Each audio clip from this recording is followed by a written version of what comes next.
Hey guys, welcome to Mayank talks. तो आज मैं फिर से प्रीव्यू वीडियो के साथ आ चुका हूं। तो नॉर्थ ईस्ट यूनाइटेड एफसी फिर से अपना मैच खेलने जा रही है उड़ीसा एफसी के साथ, जो कि एक अच्छा बैटल होगा क्योंकि दोनों ही टीमों में अच्छे प्लेयर्स मौजूद है और उड़ीसा एफसी में स्पेशली एक्सपीरियंस इंडियन प्लेयर मौजूद है, लेकिन नॉर्थ ईस्ट यूनाइटेड एफसी में ज़्यादातर यंगस्टर मौजूद है। तो ये बैटल देखने में बहुत ही ज़्यादा अच्छा लगेगा क्योंकि यंगस्टर वर्सेस एक्सपीरियंस प्लेयर का बैटल होगा और पेड्रो बेनाली वर्सेस सर्जियो लोबेरा का बैटल होगा, स्पेन वर्सेस। सबसे पहले दोनों ही टीमों का प्लेइंग 11 से स्टार्ट करेंगे। तो सबसे पहले हम उड़ीसा के प्लेइंग 11 के साथ स्टार्ट करेंगे। तो उड़ीसा का प्लेइंग 11 कुछ ऐसा हो सकता है: आर्मिंदन आमे, डेलगाडो, मोर्टाडा फॉल, जेरी पुटिया। जाहू की जगह में रोहित कुमार खेलेंगे क्योंकि जाहू सस्पेंडेड है एक मैच के लिए। Then Renier, Isaac, Diego, Roy Krishna. Then अभी हम नॉर्थ ईस्ट यूनाइटेड एफसी के प्लेइंग 11 के बारे में डिस्कशन करेंगे। तो नॉर्थ ईस्ट यूनाइटेड एफसी का प्लेइंग 11 कुछ ऐसा हो सकता है: गुरमीत, दिनेश, आसिर, जुबैको, सामते, बेमेमार, Mayakannan, Jithin, Nestor, Parthib, Aladdin.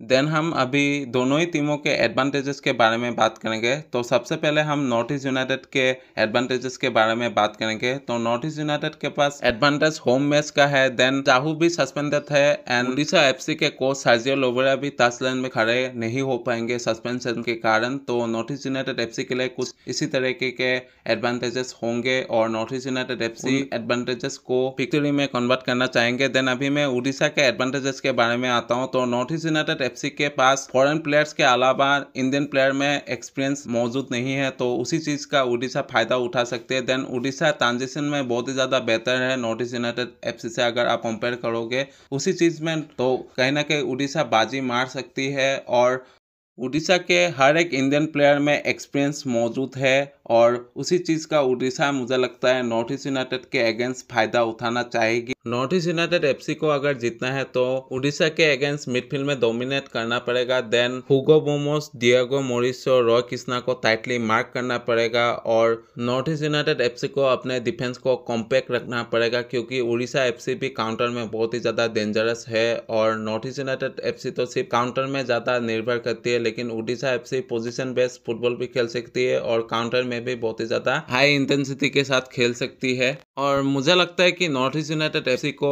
Orissa FC के ट्रांजिशन में थोड़ा बहुत ध्यान से टैकल करना पड़ेगा या फिर थोड़ा बहुत संभाल के खेलना पड़ेगा क्योंकि उड़ीसा एफसी, मैंने पहले ही बोला है कि उड़ीसा एफसी ट्रांजिशन में बहुत ही ज्यादा डेंजरस है, तो उन्हीं चीजों में नॉर्थ ईस्ट यूनाइटेड एफसी को ध्यान देना पड़ेगा। Then North East United FC coach Juan Pedro Benali से एक ही रिक्वेस्ट होगा कि कोई भी ज़्यादा रिस्क ना उठाए उड़ीसा एफसी के अगेंस्ट, क्योंकि उड़ीसा एफसी भी बहुत ही ज़्यादा अच्छा फॉर्म से आ रही है। तो इस मैच में रिस्क ना ही उठाए तो बेहतर है। आपको उस रिस्क के वजह से मैच भी लूज करना पड़ सकता है, तो इसलिए मैं चाहूँगा कि पेड्रो बेनाली इस मैच में एटलीस्ट कोई रिस्क ना उठाए। देन मैं north East United FC fans के लिए एक मैसेज देना चाहूँगा कि आप लोग स्टैंड में जाके सपोर्ट करो नॉर्थ ईस्ट यूनाइटेड एफसी को, क्योंकि नॉर्थ ईस्ट यूनाइटेड एफसी को इस चीज की बहुत ही ज्यादा नीड है। और जॉन अब्राहम भी बोल रहे थे कि स्टेडियम मुझे फुल चाहिए, तो आप फुल करने का ट्राई करो। और नॉर्थ ईस्ट यूनाइटेड एफसी अभी तो फिलहाल अच्छा खेल रही है, तो मैं चाहूंगा कि हर एक north East United FC fan जाके सपोर्ट करे। हालांकि मैं अभी फिलहाल नहीं जा सकता हूँ क्योंकि मेरे पास उतना ज्यादा इनकम नहीं है कि मैं गुवाहाटी में जाके मैचेस को देखूँ स्टे करके, तो उतना ज्यादा मेरे पास पैसा नहीं है। अगर फ्यूचर में कभी मौका मिलेगा नॉर्थ ईस्ट यूनाइटेड एफसी का मैच गुवाहाटी में जाके देखने का, तो मैं जरूर देखना चाहूंगा पैसा आने के बाद। अभी फिलहाल उतना ज्यादा बजट नहीं है कि गुवाहाटी में जाके मैं स्टे करके मैच देखूं। देन मैं आप सभी को मैं एक मैसेज देना चाहूंगा कि आप हर एक फेस्टिवल में अगर घूमने निकल रहे हो तो थोड़ा सा ध्यान रखो अपना। अगर गाड़ी से निकल रहे हो तो और भी ज़्यादा ध्यान रखो, चाहे स्कूटी हो जाए, चाहे बाइक हो जाए, चाहे कार हो जाए। आप ओवर स्पीडिंग ना करो क्योंकि उससे बहुत ही ज़्यादा एक्सीडेंट होता है और मेरे दोस्त का भी हुआ है। और मैं चाहूँगा कि आप सब अपने लाइफ का ध्यान रखें, ओवर स्पीडिंग ना करें अगर आप किसी भी फेस्टिवल में निकल रहे हो।